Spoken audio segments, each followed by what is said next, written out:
মৰমৰ ছাত্ৰ-ছাত্ৰীসকল পুনৰ তোমালোকক এনভাইৰনমেণ্টেল সায়েন্স VSc যিখন কম্পালসৰি পেপাৰ হয় আৰ্ট সায়েন্স কমাৰ্চ তাৰ ভিডিও এটা লৈ আহিছো যেহেতু প্ৰথম ইউনিটটো তোমালোকৰ প্ৰথমৰ যেটো কনসেপ্ট পৰিবেশ কাক বোলে পৰিবেশৰ গুৰুত্ব পৰিখৰৰ বিষয়ে মই ক'লো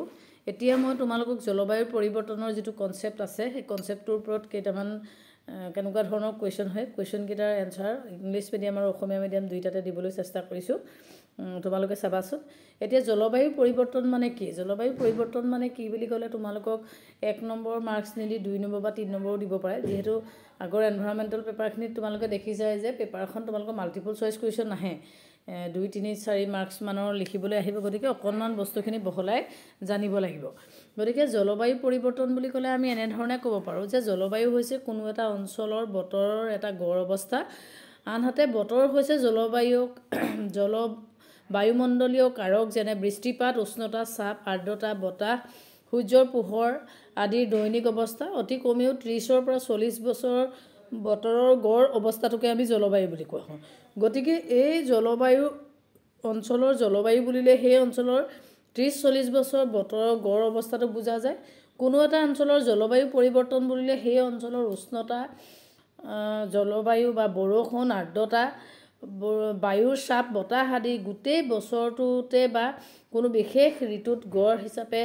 অতি কমেও 30 বছৰ ব্যাপক হালহলনি হোৱাকে আমি জলবায়ু পৰিৱৰ্তন বুলি ক'ব পাৰো গতিকে কথাটো অকনমান দীঘলীয়াকৈ লিখি দিয়া হৈছে যাতে তোমালোকে কথাটো ভালকৈ বুজিব পাৰা The climate change refers to the significant long-term change in the temperature,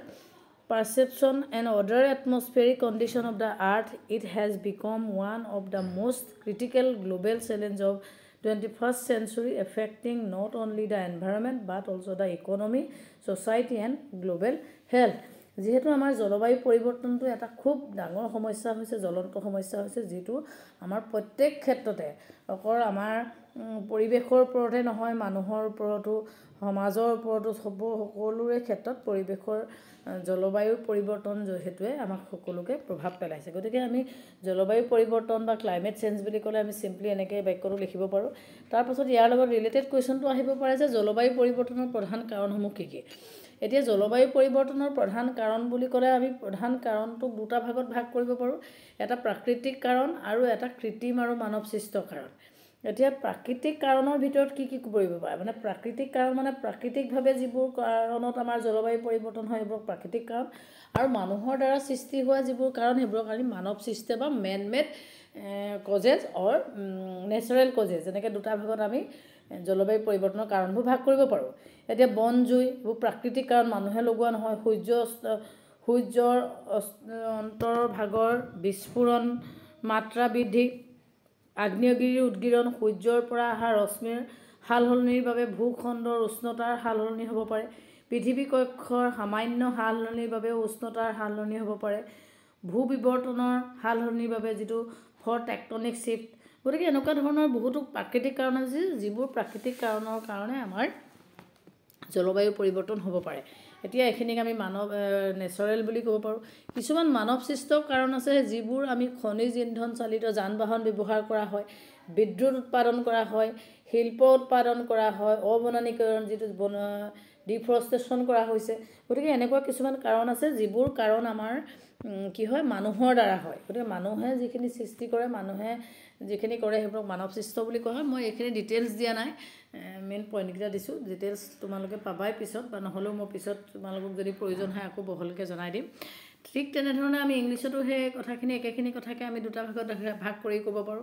এটা নেচাৰেল কজেছ আৰু এটা মেন মেড কজেছ এতিয়া আমি মেন মেড কজেছৰ ভিতৰত আমি ক'ব পাৰো গ্ৰীণ হাউস গেছৰ ইমিশনটো এতিয়া গ্ৰীণ হাউস গেছৰ ইমিশনটো আমাৰ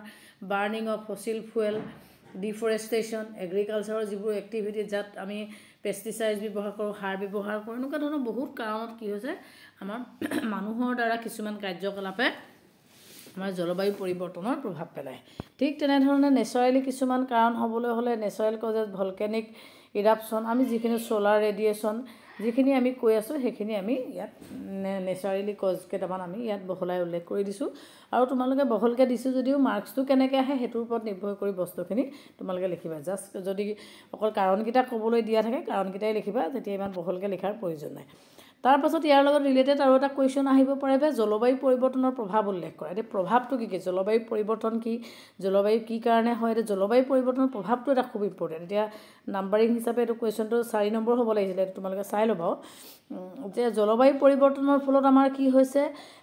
জলবায়ু পৰিৱৰ্তনৰ ফলত গোলকীয় উষ্ণতা বৃদ্ধি হৈছে আমাৰ বৰফ গলিবলৈ আৰম্ভ কৰিছে জলবায়ু পৰিৱৰ্তনৰ ফলত আমাৰ স্বাস্থ্যৰ অৱনতি হৈছে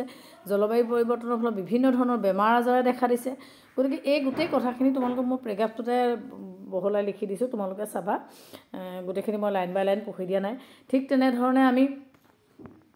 ইংলিছতো সেই একেখিনি কথাকে ক'ব পাৰোঁ গ্ল'বেল ৱাৰ্মিং এতিয়া গ্ল'বেল ৱাৰ্মিংটোৱে আমাৰ কি হৈছে যেটো জলবায়ুৰ পৰিৱৰ্তন বা গোলকীয় উষ্ণতা বৃদ্ধি সেইটো আমাৰ জলবায়ু পৰিৱৰ্তনৰ এটা প্ৰধান কাৰণ হৈছে আৰু সেই গোলকীয় উষ্ণতা বৃদ্ধিৰ ফলতে কি হৈছে মেল্টিং অফ আইচ ক্ৰেপ আমাৰ বৰফ গলিবলৈ আৰম্ভ কৰিছে সি লেভেল ওপৰলৈ উঠি আহিছে মানে ৱেডাৰটো আমাৰ চেঞ্জ হৈছে যিটো সময়ত গৰম হ'ব লাগে গৰম নহয় যিটো সময়ত ঠাণ্ডা হ'ব লাগে ঠাণ্ডা নহয় পৰিৱৰ্তনটো তোমালোকে এতিয়া দেখি পাইছাই যে বৰষুণ যিটো সময়ত বৰষুণৰ প্ৰয়োজন সেই সময়ত বৰষুণ নহয় আৰু যি সময়ত বৰষুণ নালাগে সেই সময়তে বৰষুণ হয় গতিকে এইখিনিয়ে হৈছে জলবায়ুৰ পৰিৱৰ্তন গতিকে এইটো জলবায়ু পৰিৱৰ্তনটো একচুৱেলি কি হৈছে 2 মাহ 3 মাহৰ কথা নহয় এইটো বছৰ বছৰ জোৰা এটা প্ৰক্ৰিয়া গতিকে এনেকুৱা বছৰ বছৰ জোৰা প্ৰক্ৰিয়াত আমাৰ জলবায়ু পৰিৱৰ্তন হৈছে আৰু জলবায়ু পৰিৱৰ্তনৰ ফলত আমাৰ এনেকুৱা ধৰণৰ কিছুমান প্ৰভাৱ দেখিবলৈ পোৱা গৈছে এতিয়া এনভাইৰনমেণ্টেল সায়েন্স বিষয়টো এনেকুৱা এটা বহল বিষয় খৰচি মাৰি পঢ়োঁ বুলি ক'লে তাৰ ভিতৰত বহুত পইণ্ট ওলায় বহুত কথা ওলায় গোটেইখিনি কথা মই তোমালোকক দিবলৈ সম্ভৱ নহয় কিন্তু সিলেবাছ ৱাইজ যিকেইটা টপিক তোমালোকৰ দিয়া হৈছে সেই টপিককেইটাৰ ওপৰত ৰিলেটেড কেনেকুৱা ধৰণৰ কুৱেশ্যন হ'ব পাৰে সেই কুৱেশ্যনকেইটা মিলাই মই তোমালোকক কেইটামান কুৱেশ্যন দিছোঁ আৰু অলৰেডি মই আগতেও কৈছোঁ যে মই এই পেপাৰখনৰ কমপ্লিট ভিডিঅ' বনোৱা আছে কুৱেশ্যন ৱাইজ বনোৱা আছে তোমালোকে চাব পাৰা আৰু পুনৰ মই এনেকৈ ইউনিট ৱাইজ তোমালোকক দিয়ে যাম হ'লেও তোমালোকৰ যদি স্পেচিয়েল কিবা টপিকৰ বিষয়ে জানিব থাকে মোক জনাবা মই তোমালোকক চেষ্টা কৰিম সহায় কৰিবৰ কাৰণে ধন্যবাদ